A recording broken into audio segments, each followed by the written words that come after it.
Hi, welcome to my workshop. It's been a couple of weeks since I put up a video here last, but not much has happened really since last time. And it's also been over a month since I put up a video on my main project channel. But hopefully, I should have something to put up there soon.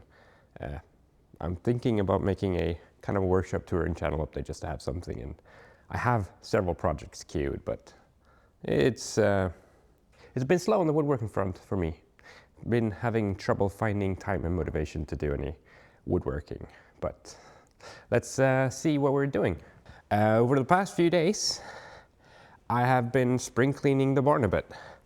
Now, I live in Sweden, and this is, as you can see, it's an uninsulated barn, and it gets pretty cold here during winter, and fine woodworking stuff that I like to do isn't really easy to do. It gets a bit tricky to do during winter, so that's why I have a barn workshop here, and I have a room in the basement of our house that I do woodworking on in the winter. That's heated, but it's a very, very tiny room. But I'm about to start moving my woodworking out here now for this season. This is the log pile. It's expanded a bit since last video, and I even got a couple of extras there. It's like these are all windfalls from the storm we had pretty recently, and this and those two logs are logs I've been waiting on to be able to start this project that I'm doing, because the other logs I had weren't long enough, so I needed something that was just over 5 meters, and this is just about maxing the length of the sawmill. So yeah, I got some stuff that I've been sawing here. So I done a little sawing since last video, but and most of this is for other use, but don't mind all the flowers. We're emptying out a grow room here in the barn now that it's getting warm enough. But yeah, I got some 5x5s here and some 2x5s and other stuff that's going to be for the project. And in case you're wondering, the project in question is a, what's it called? Enclosure? Enclosure for our ducks. So they can be outside and safe. So I'm making a timber frame structure for that. Here up on the loft or the mezzanine of the barn, we have a lot of random crap stored, but other things, we have these 5x5s that I milled up about a year ago. So I'm using those as well. Oh yeah, and that's some elm from 3 years ago now, and got hiding under there is another 2 elm logs that are sawn up. So I have some stuff to do woodworking on. So yeah, I want this empty space here to build the long walls for the enclosure. Since I'm doing it in a 5x5 timber frame, it's pretty heavy to move around, so I want to do all the joinery laying down on the side here, so it's easier and all pre-fit. So once it's all the joinery is cut and pre-fit, I can just carry it down to where it's going to be and assemble it in place. So yeah, one thing we can do today. This arrived yesterday, new motor for my planer. The old one had given up, so to say. I've already done the motor swap off camera, most of it. Yeah, I got the old one here. The problem is rotor in here got unbalanced and killed the bearing and twisted itself further after it killed the bearing, and basically, yeah, made it unusable. There we go. Partially on.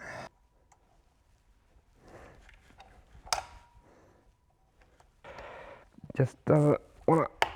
There we go.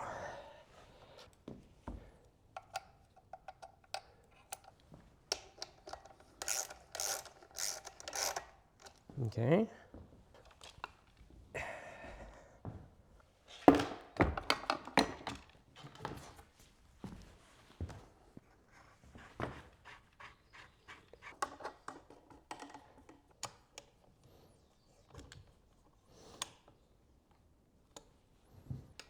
And yes, this is not where I need to adjust the side-to-side height. I can do that from the bottom side, so.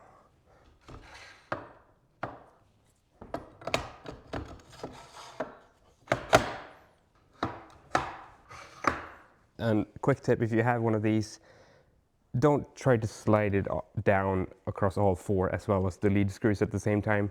It's practically impossible. It's just gonna bind. If it's tilted in millimeter off in one direction, it's just gonna bind and not go down or up, and you're gonna be stuck. So you take these off. So much easier.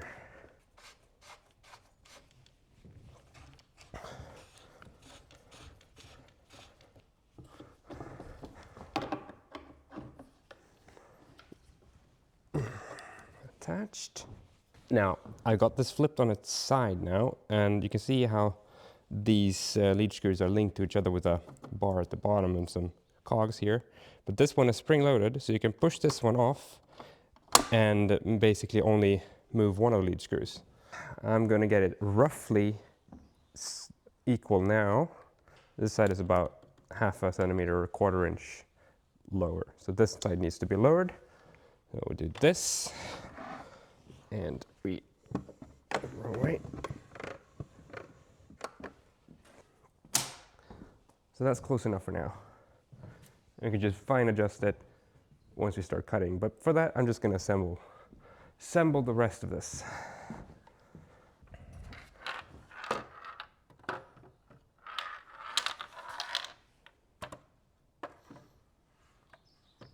Wait, what? Am I dumb? What am I?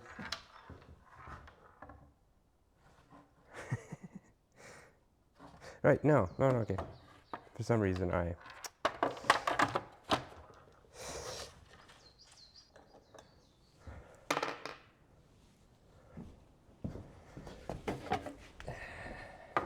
and yet these were originally orange. You can see some of it on the inside, but I just thought it was a bit much, so I painted these.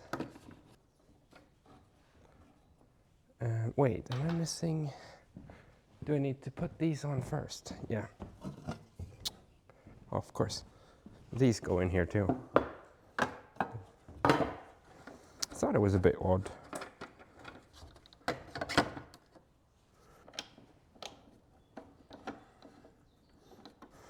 So remember, put the roller in.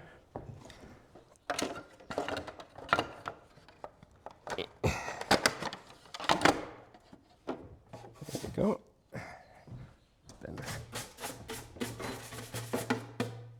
And did I remember this bar? Of course not. There we go. We need to attach this gorgeous dust adapter I made.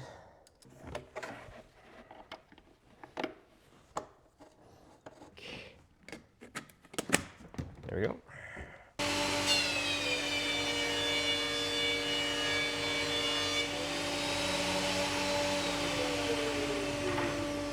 I just had to spend 5 minutes looking for my calipers. They were here last night, but now they've teleported to a different dimension. But anyways, let's see. I have some findings. Let's see first here what they're looking like. Yeah, that's what I thought. So, I was getting very odd measurements when it was running towards the sides. And when it's running in the middle, it's perfect.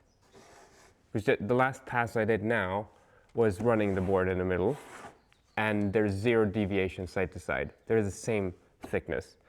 But I would guess, now there's snipe here, but if I measure the front corners, yeah, the middle is a bit thicker. Basically, this this thing that I have, it's basically, this is particle board. This is not stuck to the planer. This is particle board with melamine on it, and it has curved somehow. I was going to replace this anyway, but just don't have anything to replace it with here. Because yeah, there's a dip in the middle and the ends are higher. Just to show, this ribbing here in the bottom, those are holes. So the black in the middle of each of these, this is the the melamine showing through. So, and it's flat along the bottom entirely, so something has happened towards the edges of this that's made it rise up or thicken, probably just moisture making it swell. A future project will be replacing this extended bed. I mean, I could, if I need to, I have the old shorter bed with the fold-out wings that I could put back on if I need something that's requires more precision. But I will figure something out to replace this, something that's a bit more moisture resistant.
So, what did we just mill? So you can see, this 5x5 is a bit longer than the others.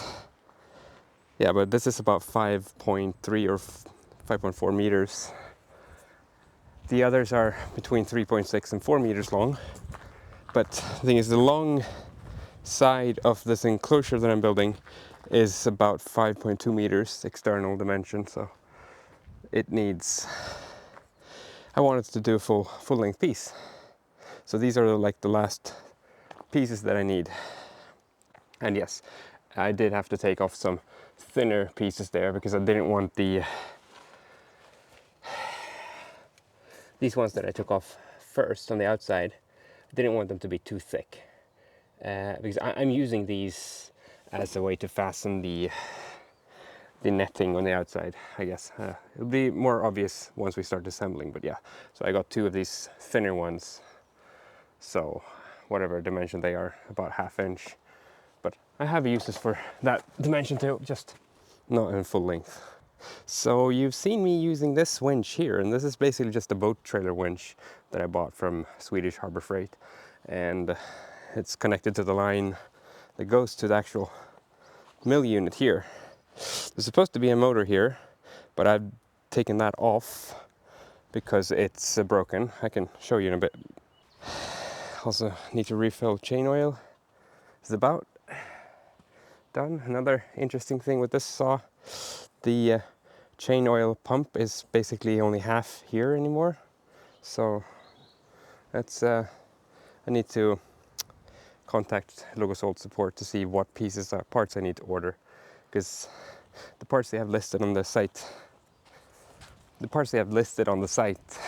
are basically for the entire assembly or just that spinny thing, and I have a broken spinny thing, but I have most of the top assembly.